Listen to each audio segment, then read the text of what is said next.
Welcome to the Deep Dive. Today we are immersing ourselves in what is, without a doubt, the single most high-stakes and politically charged debate happening anywhere in the country right now. We're talking about the fight over property taxes, and the epicenter is Florida. It really is, and to give you some context, this isn't just a Florida issue. Nationally, property taxes are up nearly 30% in just 5 years. That's an average of about $250 a month for a lot of families.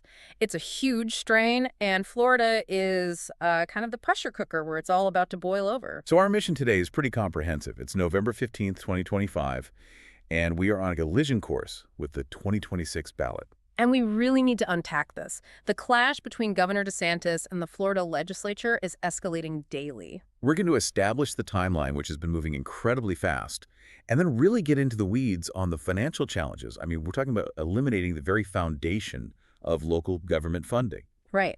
And that's the big headline here. Florida is trying to become the first state in the nation to permanently kill property taxes on primary homes. An idea with massive political appeal. Oh, absolutely. But when you dig into the sources, the fiscal analyses, the expert warnings, the consensus is pretty clear. What's the verdict? That without a concrete, transparent, and frankly, a viable replacement plan, this move is, and this is a direct quote from a former state senator, policy malpractice. Policy malpractice. The stakes don't get much higher than that. Okay, let's start at the beginning. Why property taxes? Why has this specific tax become the ground zero for this huge political revolt? Well, the frustration is rooted in some really simple and really painful math. Rising home values. Skyrocketing home values, especially after the pandemic. That drives up assessments, and of course, it drives up tax bills for everyone, but, and this is the key, it does so very, very unevenly. Governor DeSantis has really tapped into that frustration. He's channeled it into, I'd say, a pretty ambitious political philosophy. He's not just talking about tax cuts. No, this is framed as something much bigger, isn't it? It's about citizen ownership versus government overreach. Exactly. Since he first floated the idea back in February of this year, his core argument has been philosophical. He says homeowners should be able to own their primary residence, their homesteaded property, quote, free and clear of the government. He's called property taxes oppressive and ineffective. He has. And he's been very clear that he wants to put a, quote, thumb on the scale in favor of traditional homeownership. But who is he arguing against? I mean, who does he say the current system benefits? He argues it benefits entities that aren't, your typical Florida family. He specifically calls out two groups. Investors instead. Investors and snowbirds. People who own second homes or vacation properties here. His narrative is that everyday Floridians are being squeezed out by these groups who are driving up market values. Okay, but that narrative only works because there's a fundamental structural problem that creates this anger in the first place. The save our homes paradox. Right. This is the reason your next-door neighbor in an identical house could be paying a wildly different tax bill. It is the absolute defining feature of Florida's property tax system. The Save Our Homes Amendment, or SOH, it goes all the way back to 1992. And its original goal was pretty noble, right? To stop people, especially seniors on fixed incomes, from being taxed right out of their homes. It was. And the way it works is by capping how much your home's assessed value can go up each year for tax purposes. It's the lesser of 3% or the change in inflation, the CPI. Exactly. So even if the market value of your house shoots up by, say, 15% in 1 year, your taxable value can only go up by 3%. And over decades, that creates a massive, massive gap. A huge gap between what your home is actually worth and the value it's being taxed on. Which is great if you've owned your home for 30 years, but it's deeply unfair if you bought it. And we have a perfect example of this from the source material. It really brings it into focus. Let's hear it. This is one from Tampa. Yeah, Tampa. You've got two side-by-side homes, both built in 1987, both worth just under $600,000 today. Physically, they're identical. The only difference is the purchase date. That's it. The first owner bought their home back in 1995. So they've had 30 years of that SOH protection building up. So their tax bill in 2024 was what? $3,151. Now, their next-door neighbor who bought the identical house just last year. They're paying the full market rate assessment. Right. Their tax bill was $4,778. Wow. That's a 52% difference. Over $1,600 more per year for the exact same local services. It's an enormous disparity, and it creates this sort of two-tiered system. The SOH cap just crushes new and young homeowners, especially anyone who, quote, bought during the pandemic. They're paying what the sources call the full fare. While the long-term residents are shielded. And the scale of this shielded value is just immense. It is. The SOH cap is estimated to shield $14 billion of home value from taxation in 2025 alone. $14 billion with a B. That's $14 billion that local governments cannot include in their tax base, which forces them to either raise the tax rate on everyone else or just watch their funding get eaten away by inflation. So the SOH system itself is really the engine driving all this political anger. It's a classic case of a well-intentioned policy having these massive unintended consequences down the road. And as you said, this isn't happening in a vacuum. Florida is part of a much broader, largely Republican-led movement. But how extreme is Florida's goal of total abolition compared to what other states are doing? It is by far the most aggressive proposal on the map. Total abolition is a whole different ballgame. Most other states are looking at more targeted relief. Like what? What's a more measured approach look like? Well, look at Idaho. They saw the burden was rising, so earlier this year they set aside $100 million in state funds for relief. So they're subsidizing the local governments. Essentially, yes. It allows those local governments to handle assessment caps or exemptions without having to gut their services. It smooths things over. And Illinois is focusing more on that original SOH demographic, the seniors. Right. In Illinois, they're debating a bill that would exempt homeowners who've lived in their house for at least 30 years from paying property taxes altogether. It's very surgical. It targets relief to the people it was originally meant to protect. Then you have states looking at revenue swaps, but they're often tied to specific resources. Exactly. North Dakota is looking at using its oil and gas revenue to phase out property taxes. That's a solution Florida just can't replicate. Kansas is also looking at a swap, but to fund public education specifically, moving that burden off of local property taxes. So Florida's really out on a limb here, pushing for this immediate, sweeping constitutional change. They are. And that ambition has put the governor on a direct collision course with his own party in the legislature. Which brings us to the current standoff. Okay, let's get into that, the timeline and the political battle. The clock is ticking toward November 2026. It really is. And getting an amendment on the ballot is a heavy lift. You need a 2/3 majority in both the House and the Senate just to get it in front of voters. And then it needs 60% of the vote to pass. Right. And Governor DeSantis has been crystal clear about what he wants. A single, simple, bold amendment. One amendment to eliminate property taxes on homesteads. Period. And his tactics to get there have been pretty confrontational. First, he floated this idea of isolating the homesteads. Meaning he'd keep the tax on investors, snowbirds, short-term rentals. Right. Trying to shrink that massive revenue hole they'd have to fill. But as we'll see, the hole is still enormous. But the move that really drew the most fire, the one that made people question the seriousness of the plan, was his veto of the study money back in June. That was a critical moment. The legislature, seeing this fiscal cliff coming, put $1 million in the budget specifically to study the consequences. To figure out what would actually happen. Yes, to do the detailed modeling. And DeSantis vetoed it. To critics, that was a huge signal that he cared more about the political message of abolition than the responsible planning needed to pull it off. It looks more like a campaign slogan than an actual policy proposal at that point. It does. And then he followed it up with a pretty clear political threat for next year. He suggested he might call a special session in the summer of 2026. Specifically July or August, right in the middle of primary season. So timing is everything.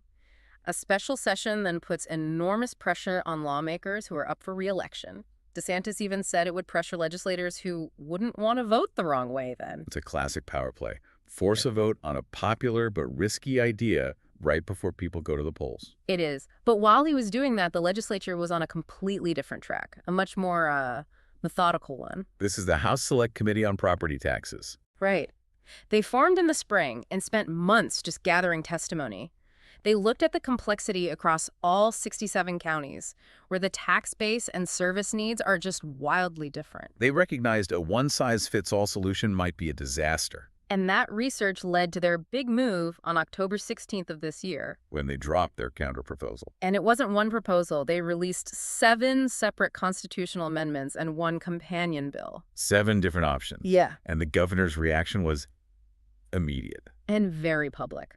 Less than a week later, on October 23rd, He just dismissed the whole thing. He called it a political game and half measures designed to, and this is another quote, kill anything on property taxes by confusing the voters. His argument is that if you give voters too many choices, none of them will get to that 60% threshold. That is the accusation. He wants a clean up or down vote. But the House Speaker, Daniel Perez, he fired right back. What was his defense? He argued their job is to give voters the ability to choose some, all, or none of the proposals. It's this fundamental disagreement. It sounds like democracy versus decisive action. The governor wants a legacy-defining win. The legislature is looking for political cover and maybe some actual nuance. I think it's both. The House leadership knows they have to get 2/3 of their own members on board first, and it's a lot easier to build a coalition around 7 smaller ideas than one giant, fiscally terrifying one. And now local governments are just caught in the crossfire. Absolutely. Watching this game of chicken play out in Tallahassee, knowing their entire ability to function is on the line. Okay, we need to spend some real time on these 7 proposals because these are the details the governor is dismissing as just clutter. What's the common ground between them? The House was very strategic here. All 7 of the proposed amendments focus only on non-school homestead property taxes. So they're carving out school funding. They're walling it off. School funding is the third rail of Florida politics. They knew they couldn't touch it. They also all include language that's supposed to prevent cuts to law enforcement. Just trying to get ahead of the defund the police attack. Yeah, exactly. So they're targeting city and county general funds, but trying to protect the 2 most sensitive areas. All right, let's walk through them. Maybe from most radical to most technical. Okay, first up is HJR 201. This is the legislature's version of the governor's plan. Complete elimination of non-school homestead property taxes. It's the big one. And then there's HJR 203, which is also abolition, but with a much longer runway. It's the let's not drive off a cliff version. It phases out the tax over 10 years. It does this by increasing the homestead exemption by $100,000 every year for a decade. Which gives everyone a lot more time to figure out how to replace the money. A lot more time. Then we get into the more targeted relief, which is where the political strategy really shows. Like the one aimed at seniors. Right. HJR 205. This would completely exempt homeowners aged 65 and older from non-school property taxes. It's a direct appeal to Florida's huge and very reliable senior voting bloc. And right next to that, you have a proposal for the opposite end of the demographic spectrum, the younger, angry homeowners. That's HJR 207. This one is tailor-made for those people who just bought a house and are paying the full freight. It creates a new exemption equal to 25% of the home's assessed value. After the other exemptions are applied. Yes. The House is explicitly marketing this as relief for first-time homebuyers. And then there's a really interesting one, HJR 209, that ties tax relief to the state's other massive crisis, property insurance. This one is fascinating. It creates another $100,000 homestead exemption, but you only get it if you can prove you have property insurance. So it's using a tax cut as a carrot to get people to stay insured. It's a political 2-for-1. It provides relief while also trying to stabilize the bleeding insurance market. Okay, now we're shifting from exemptions to actually fixing the SOH system itself. HJR 211 is about portability. Right. Portability is the ability to take your SOH tax savings with you when you move. But right now, it's capped, which basically locks people into their homes. It discourages empty nesters from downsizing, for example. Exactly. This proposal would eliminate the cap. You could transfer the full value of your accumulated benefit to a new home. The idea is that this would free up a lot of housing supply. And the last one, HJR 213, changes the growth formula itself. This one really slows things down. Instead of letting taxable values rise 3% every year, it would cap the increase at 3% over 3 years. That's a huge change. It's a massive reduction in how fast assessments can grow.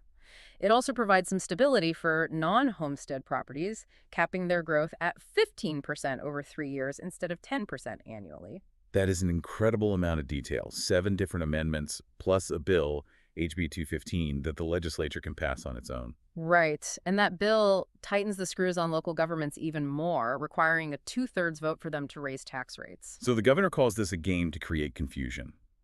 But looking at it this way, it's a very calculated strategy. It's a surgical approach. They're targeting every major voting bloc and every major structural complaint with a different tool. But whether it's one big hammer or 7 different scalpels, they all run into the same brick wall. The cold, hard math of revenue replacement. This is where we stop talking politics and start talking dollars. What is the actual number we are talking about here? How much do property taxes bring in? In 2024, the statewide total was $55 billion. $55 billion. And where does that money go? Well, the biggest chunks go to counties, which take in almost $20 billion, and cities, which get about $8.5 billion. This is the money that funds your day-to-day services. And schools. Schools are the other huge piece. Property taxes account for nearly half of all school funding in the state, about $13.7 billion. Okay, so the House proposals wall off the school funding. Even with that protection, what's the replacement gap just for eliminating the tax on homesteads? The gap is estimated to be $18.5 billion a year. And that's the money for police, fire, parks, roads, libraries. Everything. If HJR 201 passes, that $18.5 billion in local funding vanishes overnight. Which brings us to the most talked about alternative, the sales tax swap.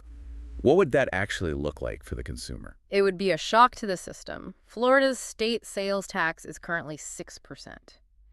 If you wanted to replace all property tax revenue, the full $55 billion, you'd have to raise the sales tax to 14%. 14%. That would be one of the highest in the nation. It would. But let's stick to the more realistic plan. Just replacing the $18.5 billion from homesteads. What's the number for that? To cover that gap, the state sales tax would need to jump from 6% to 8.85%. And that's just a state rate. Most counties add their own local sales tax on top of that. That's right, which can be up to 1.5%. So in many parts of Florida, you'd be looking at a combined sales tax of over 10%. So you're trading a tax on wealth, the value of your home, for a tax on consumption. What's the big policy downside there? The word you hear over and over from economists is regressive. Meaning it hurts lower-income people more. Disproportionately more.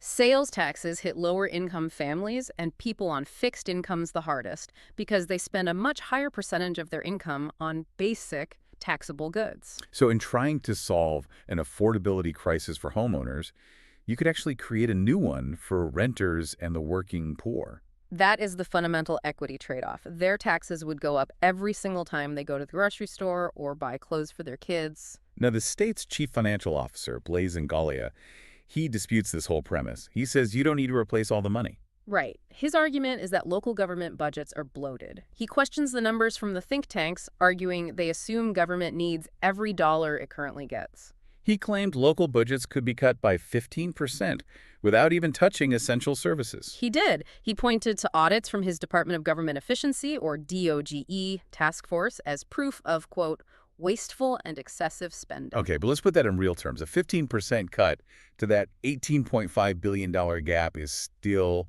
But it's about $2.8 billion. And while cutting waste sounds great, local officials say that money isn't just sitting around, it's salaries, it's contracts, it's debt payments. And if a county relies on property taxes for almost half its funding, how do they absorb a cut like that without hitting the very services they promised to protect, like the police? According to them, they can't. They argue it would amount to defunding the police in practice, even if not in name, because public safety is always the single biggest line item in a local budget.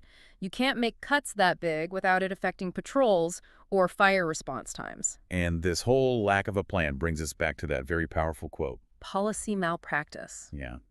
That came from former Republican Senator Jeff Brandes. It did. He said it right after the governor vetoed the study money. His point was that eliminating the financial foundation of local government without a detailed plan is just profoundly irresponsible. He used a medical analogy. Right.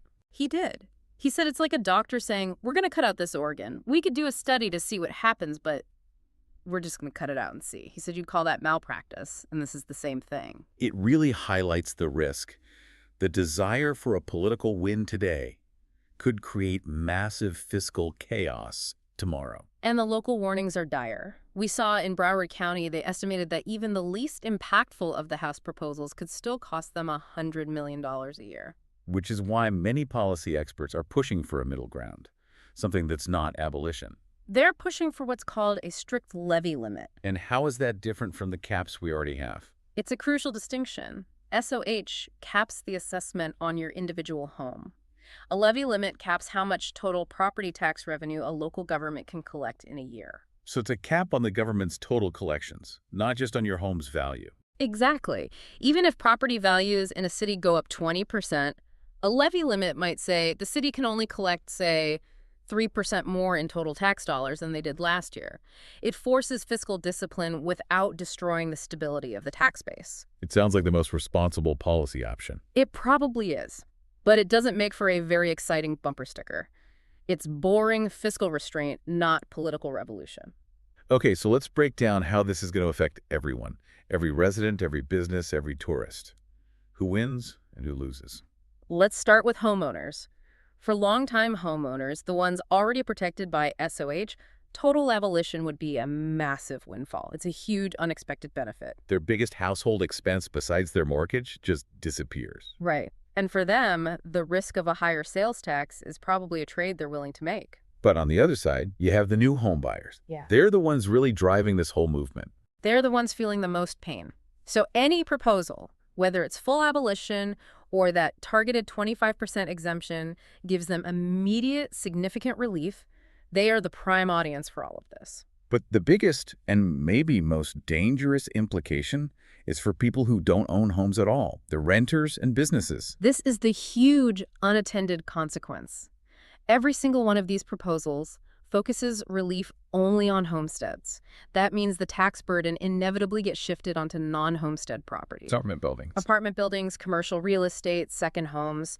And when taxes on an apartment building go up, what happens to the rent? It goes up too. Landlords just pass that cost straight through. Studies show they pass on between 50 and 85% of any tax increase.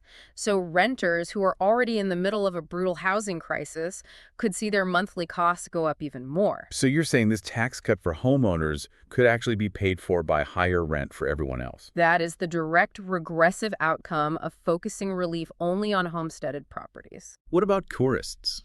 Advocates always say a sales tax swap makes tourists pay their fair share. And that's true. It does broaden the tax base to include them. But local officials point out the irony. Tourists come here and expect clean beaches, safe streets, good infrastructure. All services funded by the property taxes that would be cut. Exactly. They warn that cutting the funding for tourism-dependent services could, in the long run, hurt the very industry you're trying to tax. And local governments are already finding workarounds to the existing caps, aren't they? They have to. They're increasingly using what are called non-ad valorem assessments. These are fees for specific services. Like a fire rescue fee or a stormwater fee. Precisely. And because those fees aren't tied to the value of your property, they are not subject to the SOH cap. So your tax bill might be capped, but your total payment to the county can still go up through these new fees. It's like a hidden tax increase. It is. It shows how much pressure the current system is already under. And eliminating the main revenue source would only make them more reliant on these kinds of layered, less transparent fees. All of this is obviously shaping the entire 2026 election. What do the polls tell us about the chances of any of this actually passing?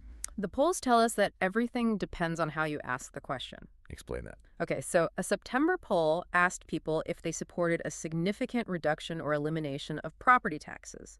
65% said yes, overwhelming support. That's well over the 60% needed. But then a later poll in October was more specific. It asked about total elimination and hinted at the trade-offs like higher sales taxes. In that poll, support dropped to just 49%. 49. That's a huge drop, and it's nowhere near the threshold. It's the political breaking point. It shows that when the conversation shifts from tax cut to tax shift, the public's enthusiasm cools off really fast. Which explains the legislature's strategy of offering 7 different options. They're trying to find one that can thread that needle. Exactly. So what you can expect over the next year is a massive multi-million-dollar messaging war from both sides to define what property tax relief really means. Is it a gift? Or is it a trade? A key battleground for the next governor's race, for sure. Right. Everyone wants to be for tax relief, but nobody wants to take the blame for the consequences. Right. And you have $18.5 billion and all the local services it funds hanging right in the middle of that fight. So this deep dive really shows that the debate in Florida isn't about if property tax relief is coming. It's about what form it's going to take. It is. You have the governor's one clean, politically powerful vision of abolition clashing with the legislature's much more complex menu of targeted fixes, and they're all aimed at that same target, the November 2026 ballot and that 60% voter threshold. And at the end of the day, what Florida is deciding is something really fundamental about its entire financial structure. Is it worth it? Is it worth accepting potentially huge cuts to services like fire and roads, or embracing a steep progressive sales tax just for the title of being the first state to eliminate the property tax? And that brings us right back to where we started, to the Save Our Homes system that created this mess. For all its flaws, SOH was designed to provide one thing: long-term predictability. It was meant to ensure you wouldn't be priced out of your own home by a sudden market spike. Exactly. And the proposed solution, especially a sales tax swap, trades that stability for a reliance on a much more volatile source of revenue. And that's the final thought we want to leave you with. A consumption-based sales tax is great when the economy is booming and tourism is high, but it falls off a cliff during a recession or a crisis, like another pandemic. It creates sudden, massive budget holes. So while this debate is framed as tax relief today, the real consequence is about long-term fiscal stability. By tearing out the property tax foundation, Florida risks replacing a predictable, if flawed, system with one that's totally unpredictable, making it exponentially harder for your local government to plan for the very services you rely on every single day. So that's the question you have to ask yourself. Is the stability of local services worth the philosophical cost of a government assessment? Thank you for joining us on The Deep Dive.